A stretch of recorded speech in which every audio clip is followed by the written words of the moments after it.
حضرت علی رضی اللہ تعالیٰ عنہ علم کے بادشاہ ہیں۔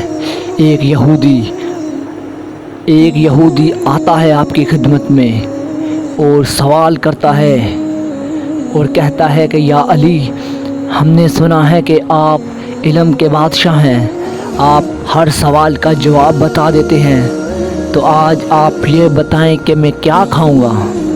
حضرت علی نے فرمایا کہ تم آج دودھ اور چاول کھاؤ گے۔ وہ شخص کہنے لگا، ٹھیک ہے یا علی، اگر آپ یہ کہتے ہیں کہ میں دودھ اور چاول کھاؤں گا تو میں دودھ اور چاول نہیں کھاؤں گا، میں آپ کو غلط ثابت کر دوں گا۔ وہ یہ کہہ کر چلا جاتا ہے اور اپنی بیوی سے پوچھتا ہے، آج کیا پکایا ہے؟ اس کی بیوی کہتی ہے، آج دودھ اور چاول پکائے ہیں۔ وہ کہتا ہے کہ میں نہیں کھاؤں گا، تو کسی اور گھر سے جا پوچھ کر میرے لیے کچھ اور لے کر آ۔ اس کی بیوی جاتی ہے، وہ پوچھنے جاتی ہے اور کافی دیر کے بعد آتی ہے۔ جب اس کا شوہر اس سے پوچھتا ہے کہ کیا لے کر آئی ہو، وہ کہتی ہے کچھ نہیں، آج سارے ہمسایوں نے دودھ اور چاول ہی پکائے ہیں، کسی کے گھر سے کچھ اور نہیں ملا۔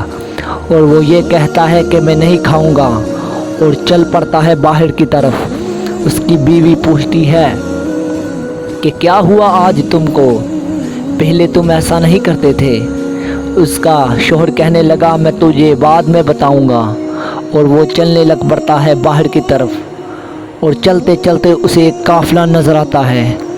وہ قافلے کے پاس جاتا ہے اور پوچھتا ہے کہ مجھے کھانے کے لیے کچھ چاہیے، مجھے بھوک لگی ہے۔ قافلے کے سردار کے پاس تھا دودھ اور چاول۔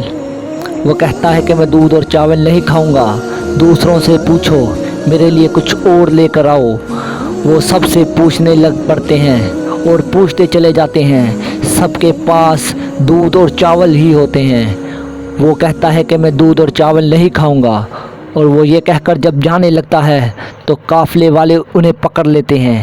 اسے پکڑ کر کہتے ہیں، اگر تم ہمارے سے دودھ اور چاول نہیں کھاؤ گے تو یہ ہماری توہین ہوگی۔ اور وہ کہتا ہے کہ میں نہیں کھاؤں گا۔ قافلے والے اسے مارتے ہیں اور دودھ اور چاول کھلاتے ہیں۔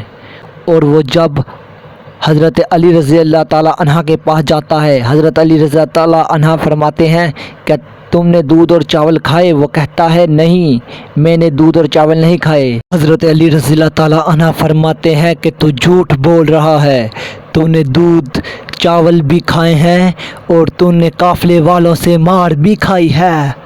سبحان اللہ۔ یا علی کہاں بیٹھتے ہیں اور کہاں کی باتیں دیکھتے ہیں۔